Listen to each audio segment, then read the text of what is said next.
जी हाँ, बिल्कुल है, बिल्कुल है। क्या है फिल्म की कहानी, क्या है, कुछ फिल्म बताना की चाहेंगे? कहानी तो देखिए विधिवत मुझे ज़्यादा तो मालूमात नहीं है, लेकिन फिर भी मतलब एक अच्छे बड़े घराने के अंदर ठाकुर परिवार में एक बालक का जन्म होता है। बहुत दिनों से उनके घर में कोई संतान नहीं होती है, तो उस संतान की प्रतीक्षा में 10 साल बीत जाते हैं।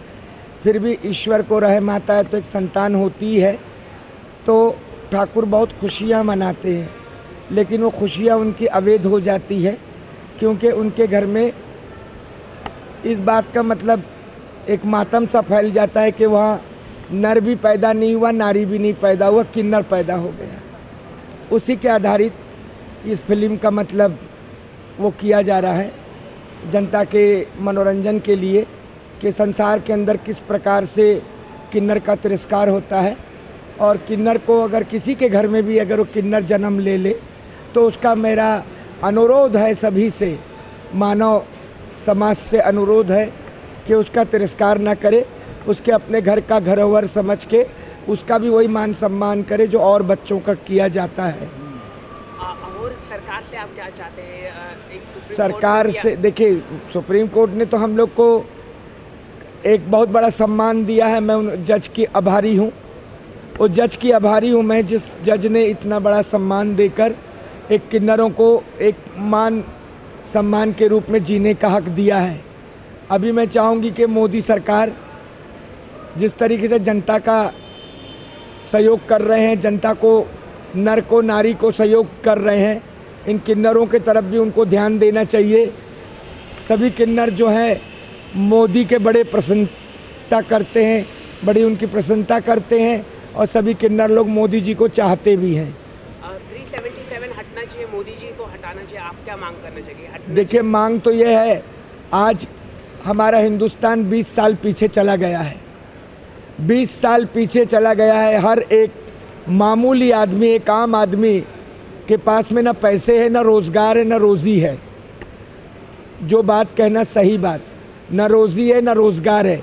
एक एक पैसे को इस बम्बई महानगरी के अंदर बाहर के लोग आके अपना जीवन व्याप्त करते हैं और अपने जीवन का संचालन करते हैं। जैसे कलकत्ता के लोग आते हैं यहाँ गोल्ड का काम करने के लिए, बिहार के लोग आते हैं, बाहरी लोग बेचारे यूपी के लोग आते हैं, अपने गांव में परेशान होकर बम्बई आते हैं कि चलो यहाँ जाके 2 पैसा कमाएंगे।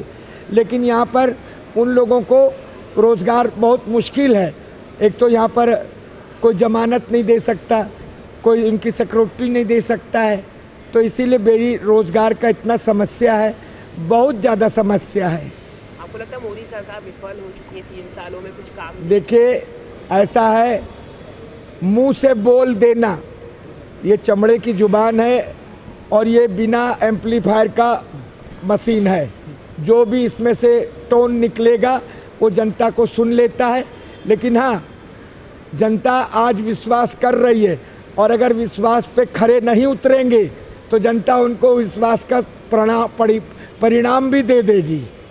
और एक आखिरी सवाल है, सोनी निगम ने एक स्टेटमेंट दिया था दान को लेके। देखिए, ऐसा है, सुनिए, ऐसा है, धार्मिक आस्थाओं को लेकर इस हिंदुस्तान के अंदर हिंदू मुसलमान सभी कोई रहता है, तो किसी की आस्था के विरोध में कोई भी कमेंट्स नहीं करना चाहिए, क्योंकि कोई मुसलमान हमारे मंदिर के बारे में नहीं बोल रहा है, तो हम किसी मुसलमान के अजान के बारे में क्यों बोलें? उन्होंने सभी धर्मों के लिए बोला, सभी धर्मों के लिए बोला है, तो एक बात बताइए, वो कितना धर्म का पालन करते हैं, पहले जवाब दें।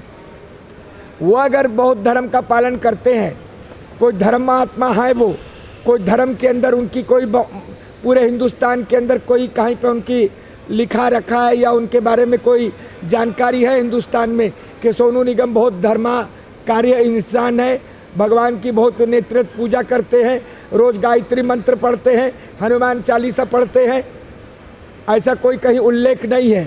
तो धर्म के बारे में इस तरीके से किसी की, देखिए, हमारे स्वरूपानंद ने उठाया था साईं बाबा का मुद्दा, सरस्वती स्वरूपानंद ने, जो शंकराचार्य है, उन्होंने मुद्दा उठाया कि साईं बाबा की पूजा नहीं करना चाहिए, लेकिन जनता कर रही है।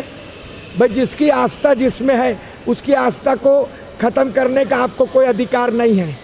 लेकिन उन्होंने ये भी कहा गुंडागर्दी करते हैं रास्ते पे धर्म को लेके, क्या कहना चाहिए? देखिए, गुंडागर्दी करते हैं वो अलग विषय है।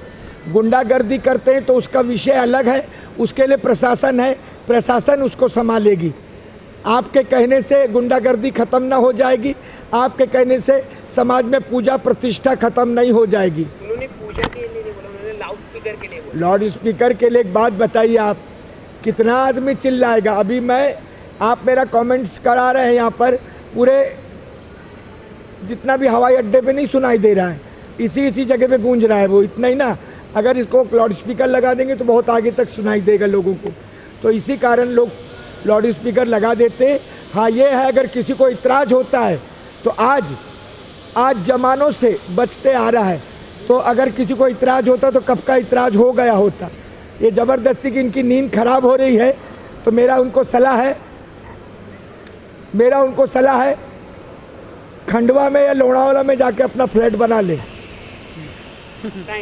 No, I am telling right, you must go to Khandala and Lonavala. Public के बीच में रहने से आपको आपत्ति है तो आप इतनी दूर जाइए जिधर आपको कुछ आवाज़ें न सुनाई दे। बस धन्यवाद आप सभी को। Thank you so much. अगर कुछ गलती हो तो क्षमा करिए।